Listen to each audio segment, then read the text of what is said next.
jalene amanata tane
Ya waktu saya masih bujang itu, kecil Pak.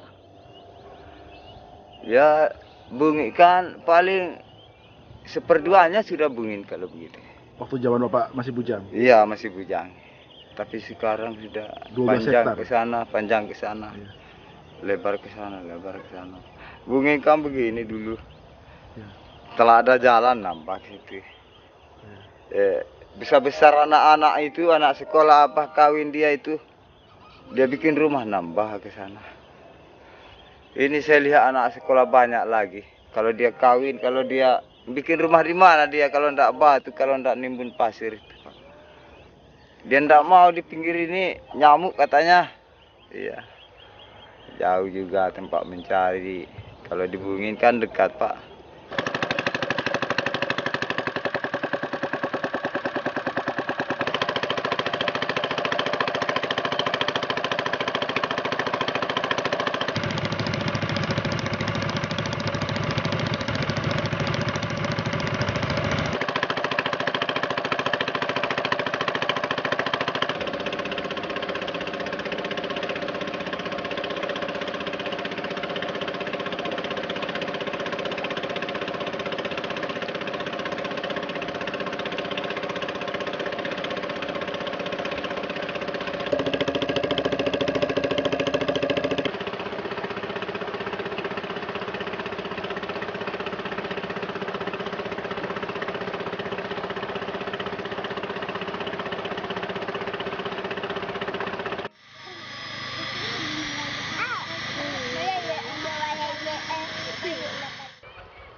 Dengar Indonesia, negara dengan ketuhanan yang Maha Esa, sehingga Tuhan jadi jawaban akan semua persoalan yang gak terjawab.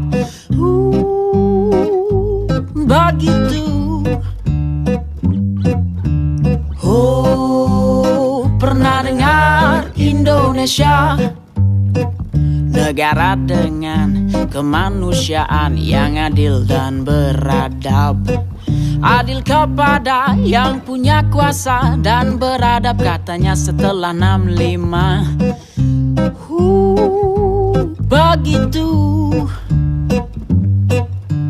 Oh, pernah dengar Indonesia, negara yang bersatu.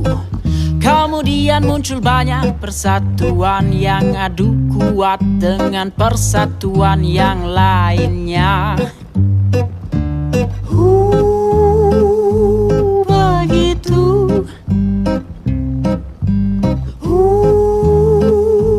Begitu.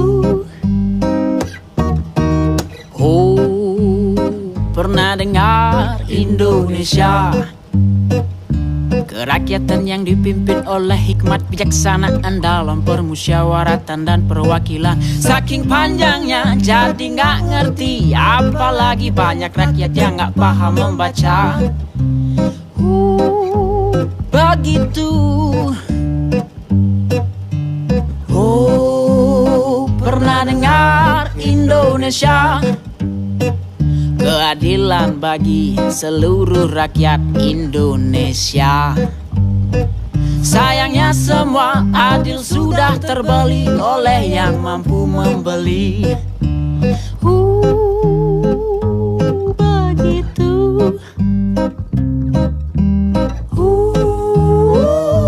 Begitu. Ini Indonesia. Ini Indonesia, ini Indonesia katanya. Ini Indonesia, ini Indonesia, ini Indonesia katanya. Ini Indonesia, ini Indonesia, ini Indonesia katanya. Ini Indonesia.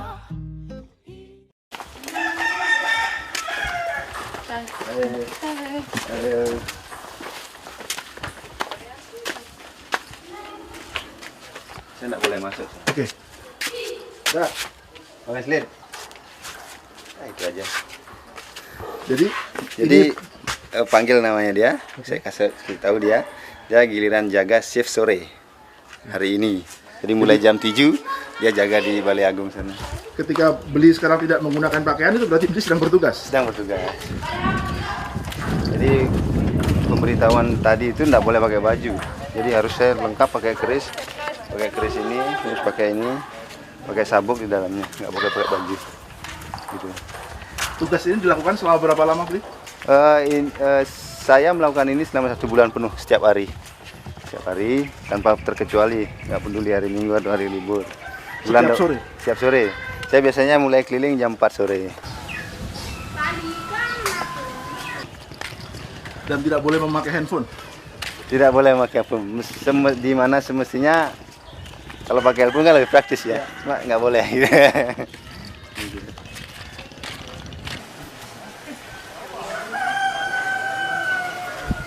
Kadang-kadang ini dah hal-hal semacam itu sebenarnya kan ringan. Kalau di sini sudah jadi kebiasaan, orang mungkin nggak berpikir itu unik. Tapi kalau itu saya ceritakan ke wisatawan yang datang dengan paket JED, mereka pasti heran. Masih ada ya seperti itu kan katanya. Iya. Padahal kamu kan bisa SMS, tinggal SMS kan selesai kayak gitu. Atau bahkan ditempel jadwalnya? Ya, ditempel jadwal kan setiap orang. Lebihnya dia tinggal di desa. Secara kapasitas bisa belajar.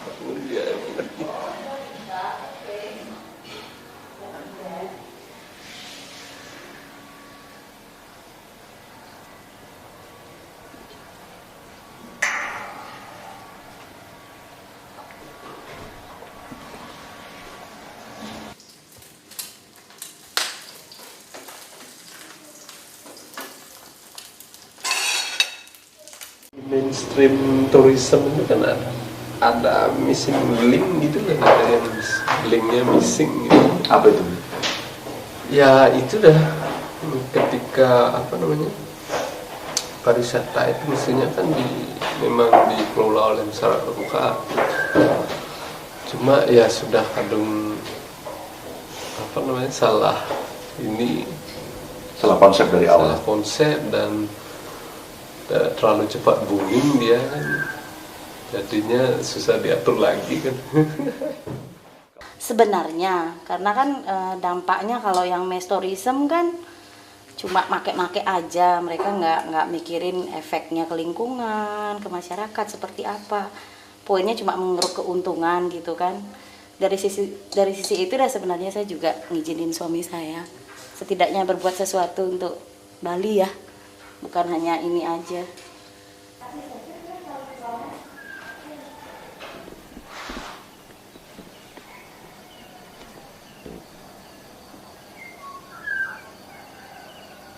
Ini cash ini.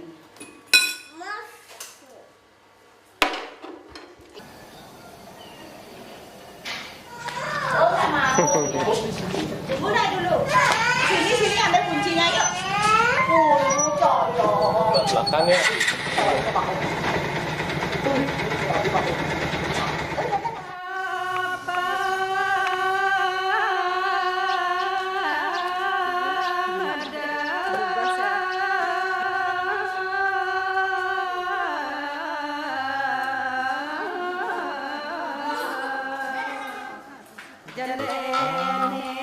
Bukan bambu belum habis.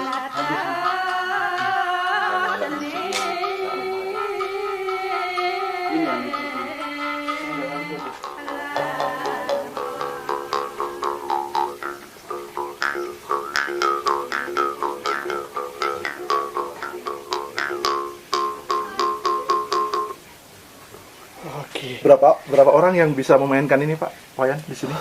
Kalau sekarang masih 1 orang.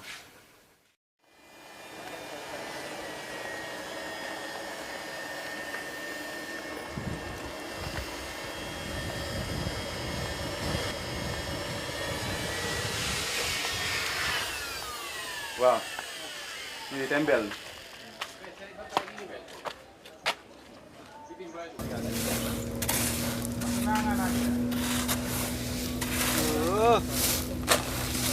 Ya lebih banyak kita bulan-bulan ini melakukan perbaikan, pemeliharaan barang-barang untuk persiapan high season nantinya.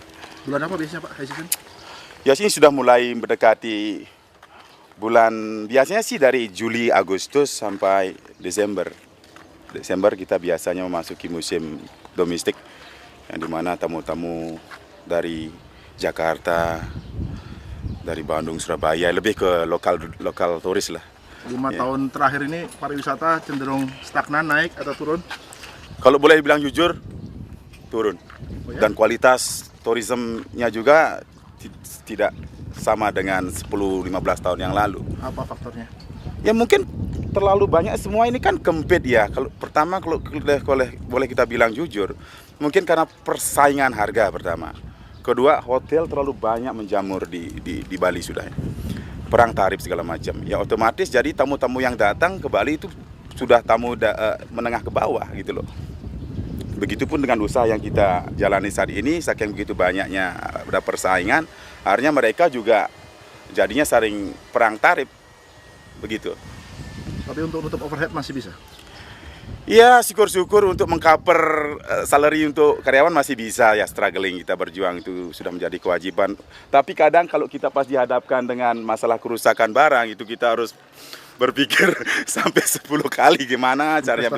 Iya, karena investasi ini gila luar biasa. Berapa karyawan sekarang Pak? Ya kurang lebih kita saat ini punya 50 karyawan. 50 karyawan? Iya. Wah, besar juga ya Pak. Dan itu mayoritas orang lokal semua loh. Kalau kita menunjukkan suatu tempat yang bisa menjajakan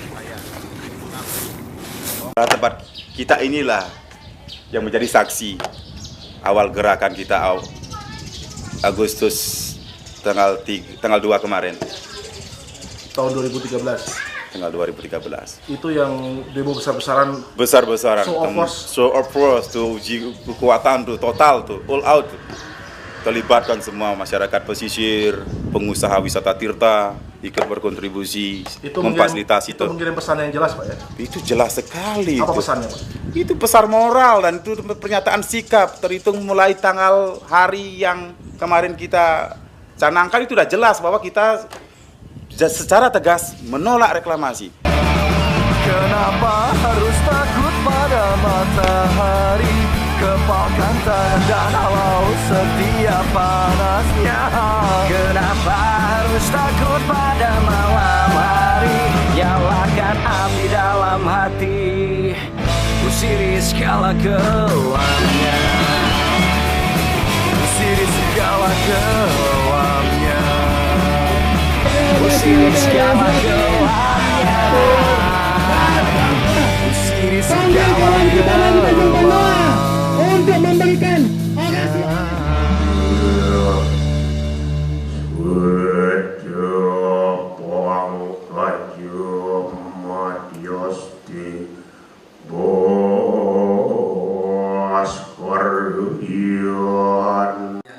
untuk masyarakat Bali, ya, bukan untuk kepentingan Pemprov Bali, untuk kepentingan BTT-BBI sendiri, tidak, ya.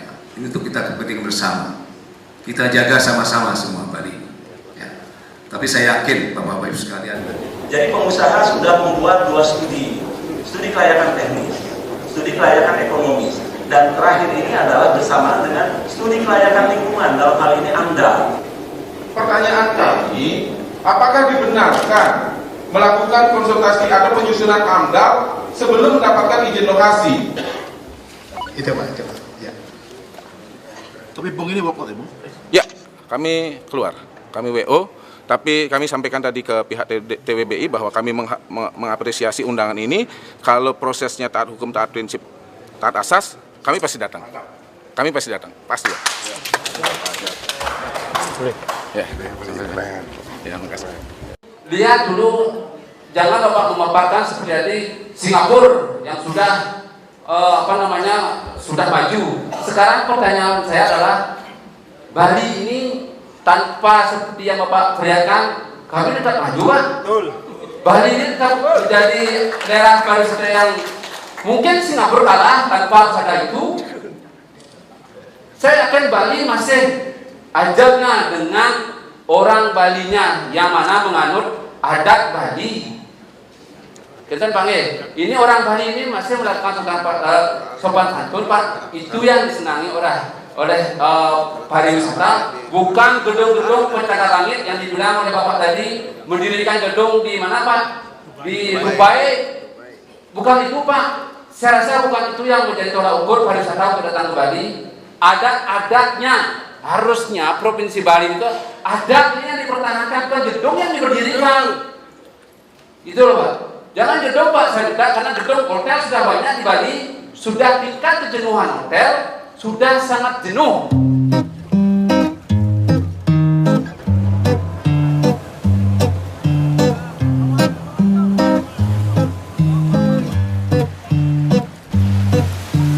Oh, pernah dengar Indonesia, negara dengan ketuhanan yang Maha Esa, sehingga Tuhan jadi jawaban akan semua persoalan yang gak terjawab. Begitu. Oh, pernah dengar Indonesia, negara dengan kemanusiaan yang adil dan beradab. Adil kepada yang punya kuasa dan beradab, katanya setelah 65. Begitu. Oh, pernah dengar Indonesia, negara yang bersatu. Kemudian muncul banyak persatuan yang adu kuat dengan persatuan yang lainnya. Begitu.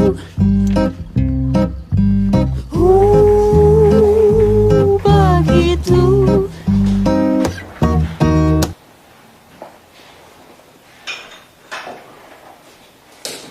Kami tetap di awal itu diperkuat bahwa sesungguhnya pariwisata itu adalah bonus dari apa yang sudah kita lakukan selama ini, sehingga misi dari JED maupun program ekowisata itu sendiri adalah mengenalkan, menyadarkan kepada kami ini orang-orang lokal di Tenganan akan potensi sumber daya yang kita miliki untuk bisa dimanfaatkan secara lebih maksimal. Tamu Korea ini ingin lihat apa misalnya? Kalau yang ini dia lebih pingin anaknya berinteraksi dengan anak-anak yang ada di kampung. Jadi si orang tua ini pingin melihat anak-anak di desa itu kayak apa biasanya mainannya gitu kan. Mereka datang dari negara maju, mungkin anak-anaknya cenderung mainnya di IT kan gitu. Dia pingin anak-anak di sini kayak apa gitu. Ini udah di-upload dong sih.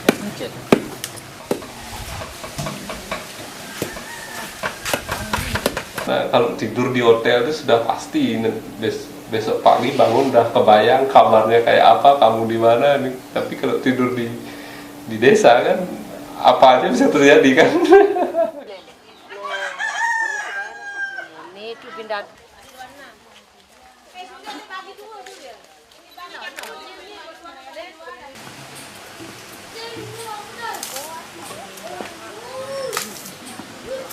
Awas sulung. Nah, saya ngomong ini mereka kan ini kita punya di JD ini. Adik-adik ini. Ada yang jadi tukang masaknya. Ada yang guide. Gitu.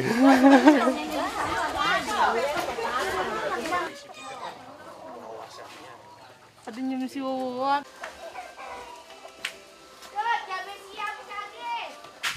Dari sekian banyak foto di sini, mana yang paling favorit? Kalau menurut saya ini. Kalau saya pribadi ini. Karena ya. Jadi ini adalah usaba tanggung-tanggungan. Jadi salah satu ritual upacara yang dilakukan pada bulan ke-10 menurut kalender Tenganan. Secara filosofis upacara ini adalah bentuk syukur, puji syukur kepada Pencipta atas anugerah alam yang mereka berikan dengan mempersembahkan aneka padi-padian, biji-bijian, umbi-umbian, dan daun-daunan. Dan ini masih dijalankan? Masih dijalankan. Filosofi keberlanjutannya itu. Jadi kalau ingin tetap melakukan ritual dan upacara, ingin tetap mempersembahkan ini, maka tanamlah ini, jagalah ini, dan lestarikanlah ini. Tapi apa boleh buat orang lebih tertarik ini ya, Bri? Ya, ini menjadi ikon Tenganan kayaknya ya. Ya, betul. Karena itu tadi, pariwisata itu kan mereka kadang-kadang tidak begitu peduli dengan hal-hal yang kurang bisa mereka jual ya. Kalau ini kan orang akan terkesima ataupun takjub, heran dengan apa yang dilakukan. Orang kok maunya gitu kan, perang pakai duri berdarah-darahan itu. Bahkan kadang-kadang mereka nggak begitu ini dengan sesungguhnya filosofinya itu. Apa sebenarnya maknanya? Ini kan perang pandan, ini sebuah tarian sebenarnya. Tarian pemujaan kepada Dewa Indra sebagai dewa tertinggi di Tenganan. Jangan teriak-teriak begitu, ada waktu untuk Bapak saya kasihkan dia dulu, kita sopan. Dengan ini saya atas nama masyarakat Desa Pekraman Tanjung Benua menyatakan tetap konsisten dan tegas menolak revitalisasi Teluk Benua dengan alasan apapun. Cukup sekian dan terima kasih.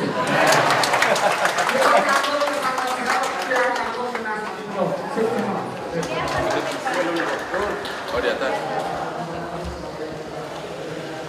Terima kasih Pak. Tadi pernyataan tadi mewakili berapa warga masyarakat?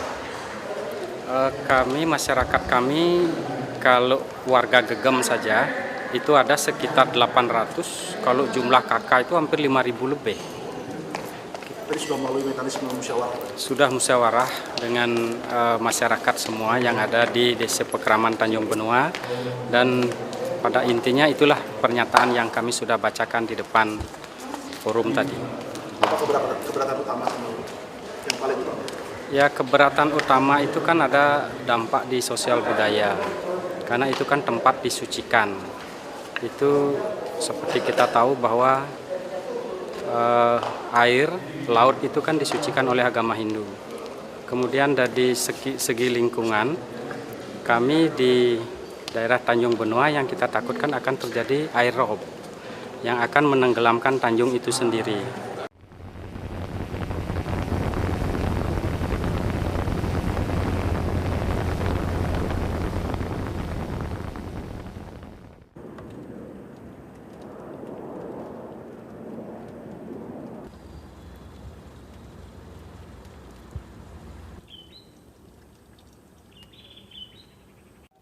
Ini ikan gitu namanya ikan bangkikan. Bangkikan. Iya. Masih banyak Pak di sini ikan seperti ini? Banyak kalau ada yang makan. Ada sampai dapat 20? Apa 50 bisa. 50? Iya. Oh, berarti masih banyak ikannya Pak ya? Banyak. Ini airnya selalu tinggi begini atau pernah surut? Surut ini kan air gini purnama atau surut ada ya. Purnama surut.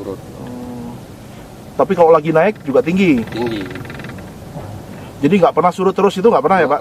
Nggak pernah surut. Memang naik turun kan Pak ya? Naik turun. Nanti kalau diuruk seperti di Serangan itu Pak? Banjir saya di Jimaran. Oh, sampai rumah Bapak juga? Iya. Setelah Serangan apa? Oh ya, kecamatan itu tahu, kecamatan di bypass itu. Iya. Saya dekat-dekat. Oh, Bapak dekat situ. Iya. Jadi Bapak di waktu Serangan diuruk Bapak langsung kena banjirnya? Kena.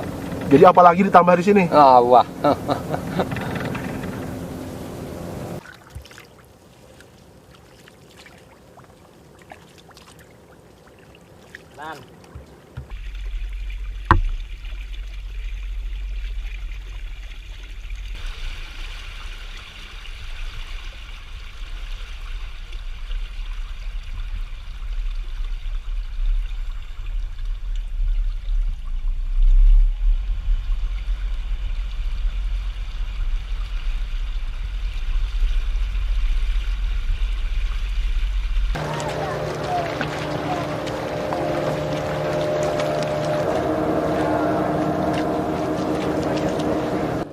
Bagaimana saya jadi nelayan Pak? Mati saya Pak.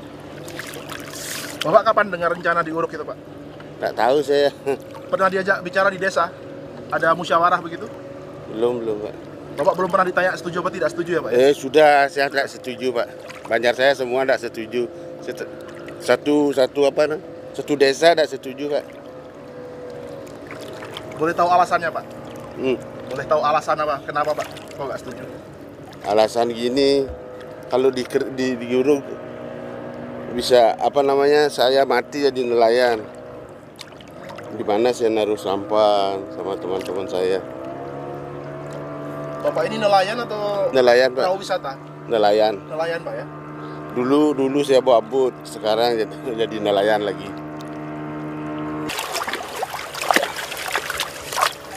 Ini Bapak yang kasih nama Pak? Ya. Karya Rezeki? Iya. Apa maksudnya Pak? Ini nama saya ini. Oh, Pak Karya. Ya, Karya. Dapat rezeki. Kalau ada reklamasi rezekinya nambah atau berkurang atau hilang? Aduh.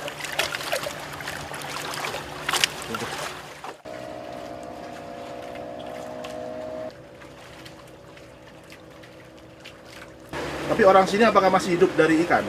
Iya. Masih hidup dari ikan? Tidak ada kerja apa sini saya dari dulu.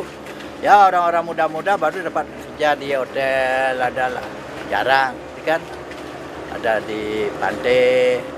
Kalau tua-tua kayak saya memang nelayan dari dulu, dari kakek saya, dari nenek saya. Kita sekarang belum tahu bagaimana hasilnya mau diuruk ini, apa sungguh diuruk apa dia bikin kolam-kolam gini ada puluh-puluh, tidak tahu gitu. Ada pulau-pulau kecilnya sih Pak, tapi ada air di kanal di tengah-tengahnya begitu, rencananya sih begitu. Iya, rencananya begitu, katanya. Saya kan tidak tahu. Gitu, katanya gitu. Nanti masyarakat di sini lah bisa. Ya kalau dikasih ke sana. Kalau tidak kasih, bagaimana kita cari kerja? Tempat sampah tidak ada. Kalau diuruk ini semua bikin ya lain, kita diusir sudah kita. Bukan mau kita mau tetap di sini. Tidak mungkin barangkali itu. Seperti di Pulau Serangan ya Pak? Iya. Pulau Serangan itu dulu kan diuruk itu gitu, tak diusir orangnya.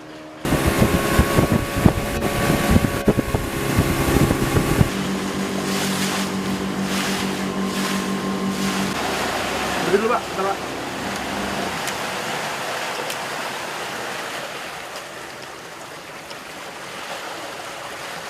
Jadi yang ini Pulau Serangan Pak ya? Ya, ini Pulau Serangan ini. Ini dulu direklamasi tahun 94? 94. Tapi sampai sekarang udah mangkring begini. Tidak ada artinya, sama artinya apa namanya, merugikan masyarakat. Ini dulu 300-an hektar Pak ya? Iya. Luas sekali.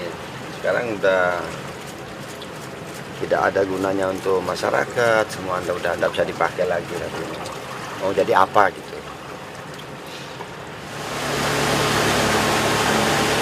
Ini Serangan zaman Orde Baru dulu nggak ada yang berani ngelawan ya Pak? Nggak berani, Soeharto kan ya bisa dikatakan tangan besi lah. Sedang kuat-kuatnya ya Pak? Iya. Jadi begitu reformasi langsung berhenti nih pembangunan? Iya, daun terus nggak ada apa-apanya. Ditepati sama masyarakat juga nggak boleh. Dulu kabarnya tentara juga dilibatkan ya Pak? Iya, banyak waktu Mabri dulu, banyak tentara.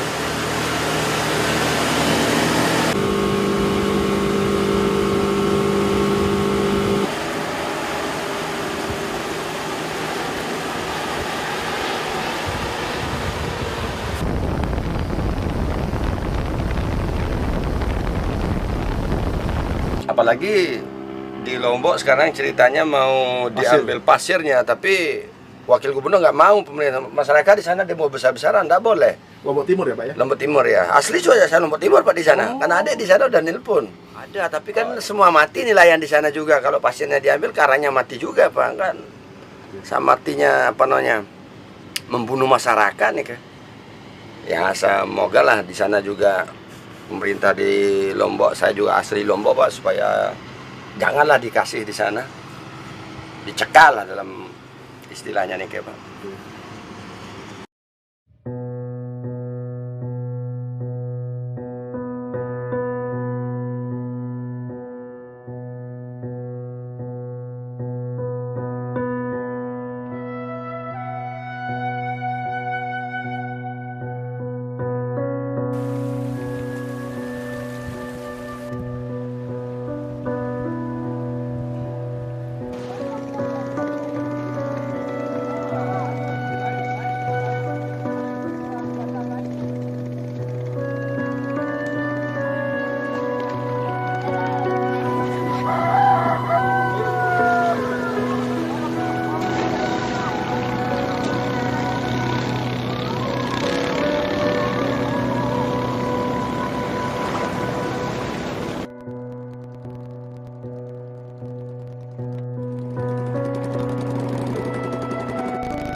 Ya memang ada yang sudah bicara, tapi kan kami tidak setuju juga sini separuh. Satu dua sudah yang setuju. Kalau yang banyak mana mungkin ya mau setuju. Soalnya pasiennya kalau mau diambil, masalahnya kan orang membangun, kita yang dirusak. Kan bagaimana? Jadi mau dikasih bagus, sedangkan di sini dirusak. Iya. Gimana tuh mas ceritanya lagi? Apa iya gitu Pak? Ya, kan? Tapi yang mau diambil kan di Labuan Haji Pak. Iya, tapi kan dampaknya kan ke sana. Tapi pengaruhnya ke sana kan pasti kan menurun dia begitu jadinya. Mau diperdalam bilangnya. Pasir pantai kami pasir yang tinggi itu dia turun dia nanti. Jadi batu karang yang sudah melekat di pasir itu mau tidak mau, kalau pasirnya sudah tidak ada, mau tidak mau hanyut dia atau rebah.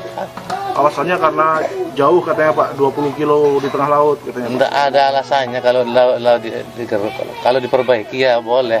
Kalau dikeruk ya marilah kalau diperbaiki. Coba kita saling bantu memikirkan. Terus alasan lain katanya karena sudah tidak ada nelayan yang aktif di sana Pak. Tidak bisa, tetap ada alasannya nelayan tidak ke sana. Apapun alasan tetap dia ke sana di musim-musimnya itu. Soalnya kita itu nelayan bukan tetap, masalahnya tetap dari sinkron. Kan itu sinkron maunya di sedot itu. Setiap kedangkalan itu pasti ada sinkron tempat kita mancing itu. Kita itu memang mencari yang dangkal begitu. Dan tempatnya ikan-ikan bertelur kan di dangkal, bukan di kedalaman. Ini yang diparkir di sini ada berapa ratus perahu Pak kira-kira? Iya, ribuan. Dan semuanya nelayan aktif ya? Aktif. Hampir 99% kan nelayan. Nelayan ya? Ya, yang 1%-nya itu dibagi lagi pegawai, pengusaha. Aktif itu 99% itu. Masih melaut. Termasuk sampai ke Labuan Haji juga. Sampai ke ini melautnya sampai ke NTT sana.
Bapak Ibu yang terhormat sekalian, sudah percayalah kami TWBI asli Indonesia. Saya asli dilahirkan di tanah air dan bumi pertiwi Indonesia. Kekayaan yang kami dapat, kehormatan yang kami dapat adalah dari NKRI, bukan dari limpahan dari jajahan Belanda. Saya merdeka, saya bisa makan, saya bisa hadir hari ini karena negara dan bangsa Indonesia. Jadi saya yakinkan Pak, kami tidak mungkin menghancurkan bumi pertiwi dan bangsa ini demi apapun juga dengan kepentingan dan keuntungan apapun. Percayalah itu Pak, mohon. Satu Pak. Tahun 94 kemarin Tanjung Benoa itu dikelilingi pasir putih Pak. Jelas itu. Begitu reklamasi jalan, kita semua kena imbas abrasi. Untung juga. Yang untuk serangan ini ya? Itu serangan, jelas itu. Tidak ada pasir yang tersisa. Semua itu sekarang di semen. Nah, kenapa kita justru sekarang malah istilahnya mengizinkan investor busuk ini? Ya, saya anggap ini investor ini konspirasi antara pemerintah dengan investor.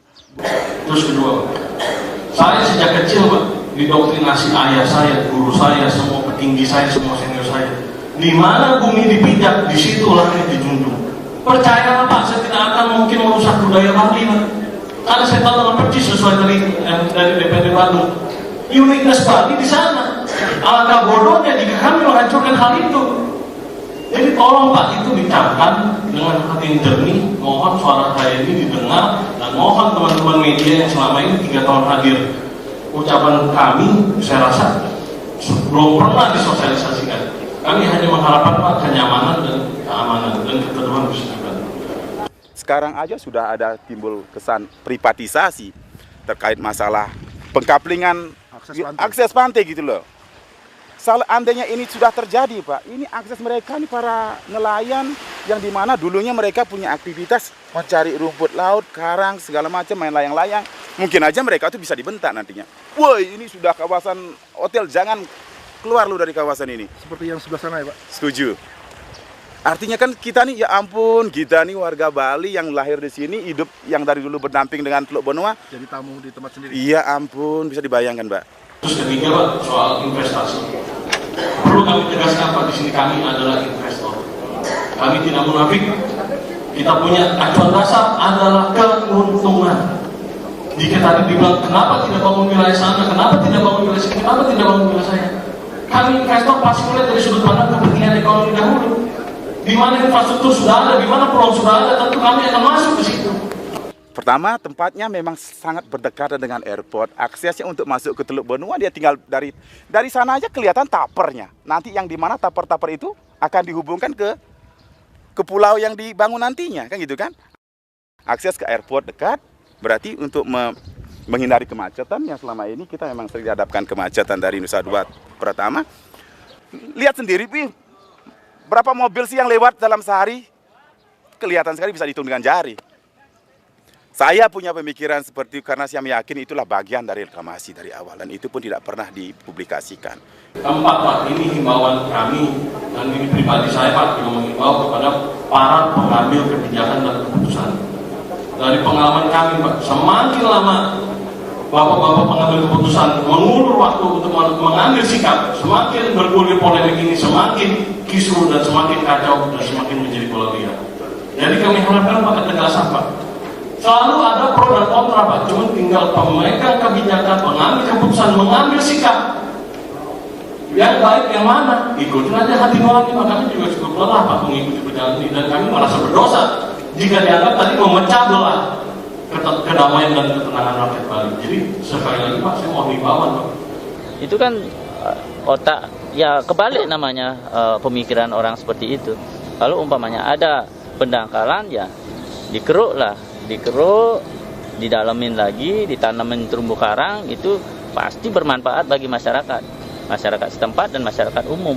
Kalau boleh bilang jujur Pak, mata pencarian kita nih lebih dari cukup, malahan Bapak sendiri kan tahu kan orang dari mana sih yang nggak datang ke Bali mencari pekerjaan, saking begitu banyaknya tempat di mereka untuk bisa bekerja gitu loh, bukan masalah di perhotelan aja, banyak hal yang bisa dilakukan di Bali gitu loh. Itu lingkungan rusak, bukannya malah diperbaiki, tambah dirusak lagi, tambah dihancurkan lagi, kan tidak bagus seperti itu. Oke, baik Sep, kita mengatakan.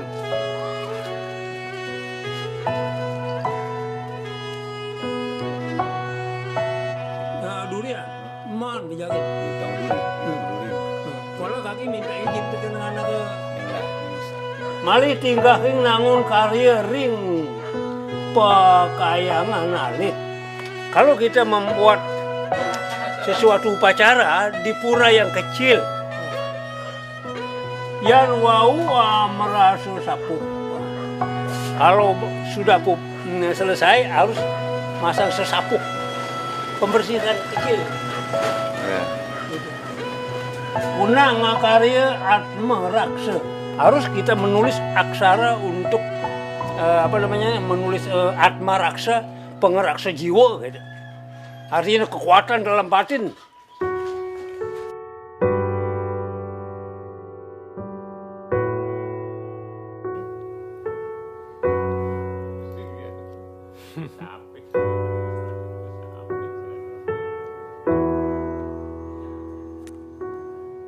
Ini salah satu bentuk pengabdian ashram secara real.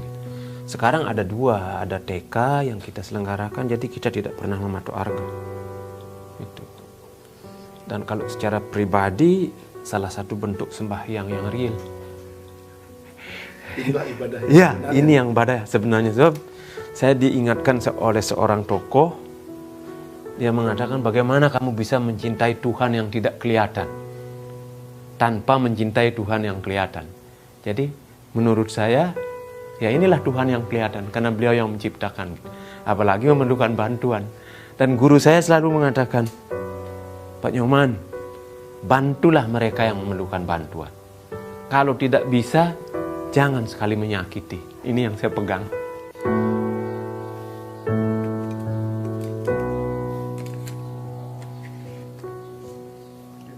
Nggih,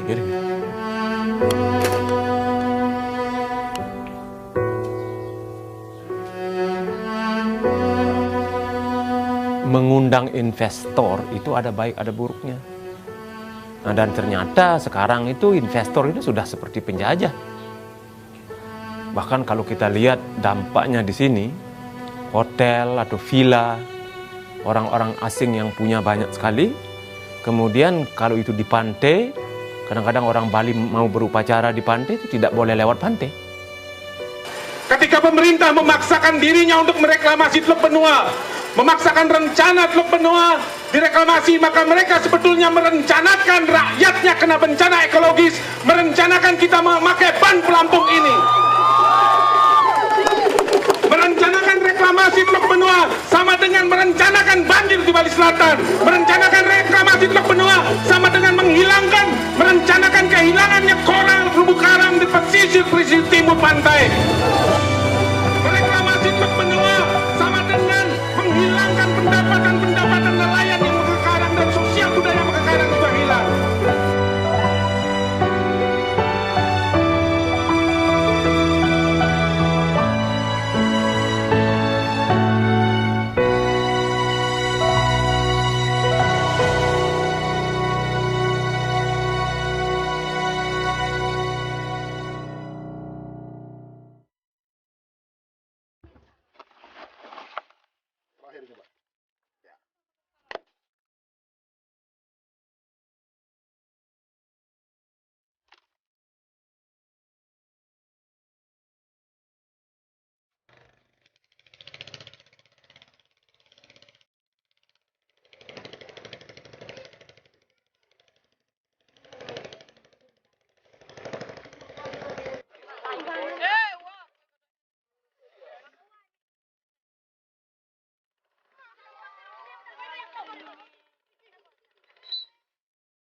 Tentang pohon pisang, tentang rumput liar, tentang capung, tentang burung, dan tentang kenyataan bahwa semuanya